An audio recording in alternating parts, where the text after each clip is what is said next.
Israel says it plans to allow airdrops of badly needed aid into Gaza, quote, in the coming days. That, according to an Israeli security official. The shift comes as the humanitarian crisis in Gaza deepens by the day. Images like this illustrate the growing desperation for hungry Palestinians. The health ministry there says dozens have died from starvation and malnutrition just this week. And though ceasefire talks are ongoing, there's no end in sight for the people of Gaza. More now from CNN's Jeremy Diamond, and a warning. You may find the images in his report disturbing. There are no bullet holes or shrapnel wounds marking this man's body. His bears the signs of a far more silent killer: starvation. At 41 years old, Mohammed al-Hassanat is one of at least 45 Palestinians who have died of malnutrition in just the last week, according to the Palestinian Health Ministry.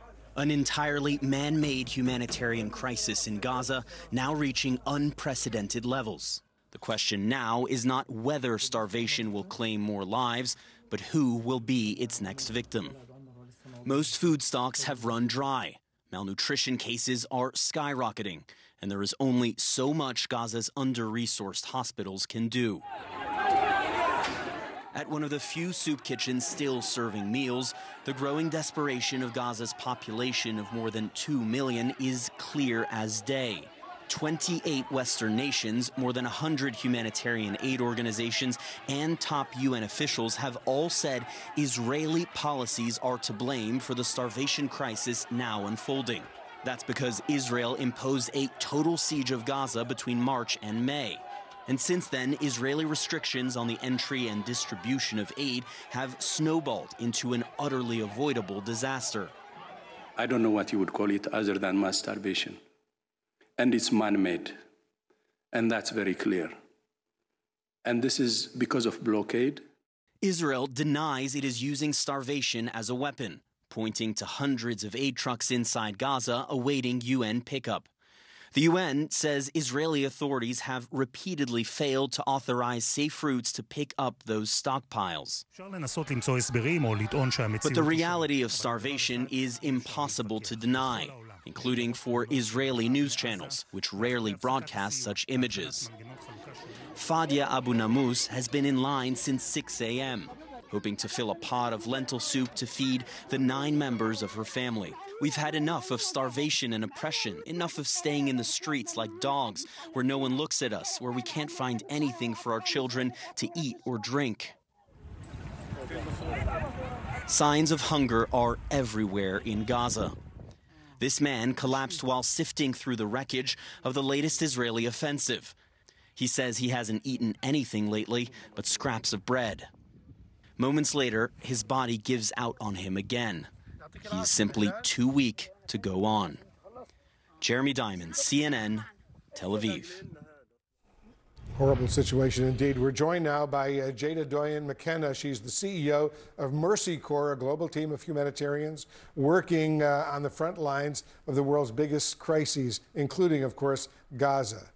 Jada, thank you so much for coming in. Every day we're hearing more and more about the starvation that's on the ground. What is your team personally seeing when they are there? Our team is feeling the effects of the starvation themselves. Our team wakes up every morning just like everyone else, wondering where they're going to get their next meal. Some of the things we've heard mothers say to us that their children are asking if there's food in heaven, if that would be better. One team member talked about seeing a girl filling up water at a water tank right next to a sewage area. So standing in knee-deep sewage, trying to get clean water.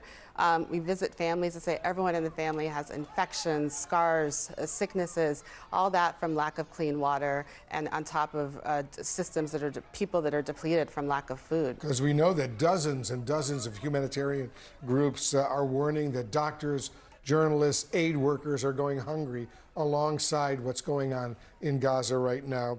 And I know your team is having a tough time coping as well. Yes, yes, for sure. They're like everybody else. The little food that is available, that the March blockade that the Israelis put in also affected commercial goods. The little food that is available is extraordinarily expensive.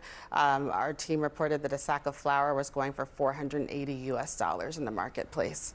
So it's just a tremendously dire situation. UNICEF says that 80%, this is UNICEF, 80% of those who have died of starvation are children in Gaza. And now the enclave is on the brink of running out of specialized food that's needed to save these kids. What can aid groups like yours do with so little food and supplies on hand, at least right now?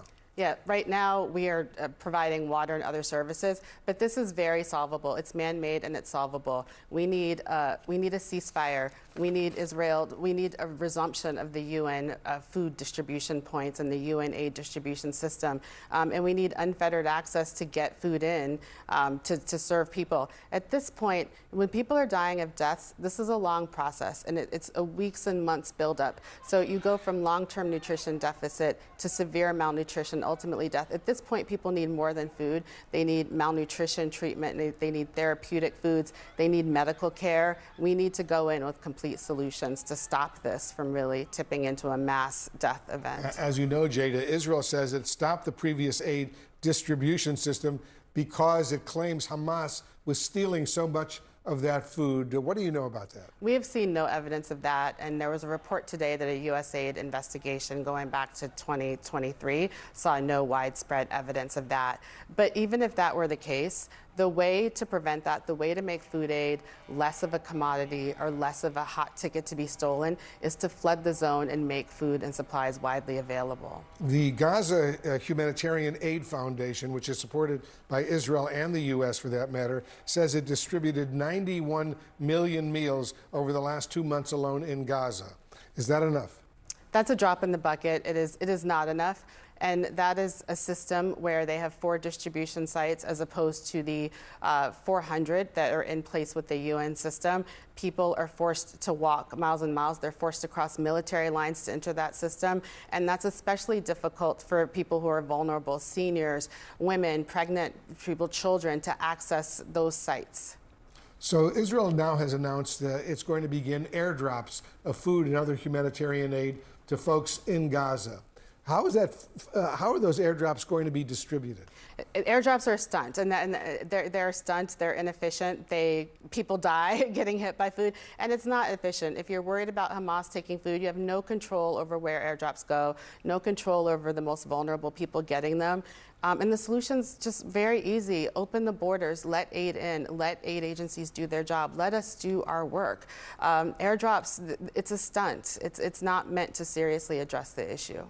Because they say that in order for people to survive in Gaza, you need at least about 1,500 trucks coming in every day with supplies. That's exactly Is that right? That's exactly right. And right now, at the most, we've had 200, 100. It's just nothing. It's a bare minimum. And you've had months of this, of a backup. So what's needed to just replenish the normal systems as well as feed people day to day, you need everything open. You need a ceasefire so that we can move around and serve people safely. An extraordinary number of humanitarians have been killed trying to do their work in this crisis. And very quickly, before I let you go, there's been some criticism in the past few days of the Trump administration for not having a high-level diplomatic envoy deal exclusively with the humanitarian crisis in Gaza. What's your reaction to that? Whatever we can do to expedite a ceasefire, a return of hostages, and the resumption of the aid systems, people cannot wait. Every day counts for mothers, for children, for people looking for food and looking for their human dignity. And it looks like these negotiations that have been going on for the past few days to reach a ceasefire, allow humanitarian aid in, get the hostages out, seems to have collapsed with the U.S. and Israel withdrawing their diplomatic representation from these negotiations that have been underway in Doha, Qatar. All that's doing is pushing more people to death. That does not serve anyone. People need to get back to the table and do their political jobs. Jada Doyen McKenna, thanks very much for all the important work you are doing. Thanks very much for coming in. Thank you for bringing attention. Appreciate it very much.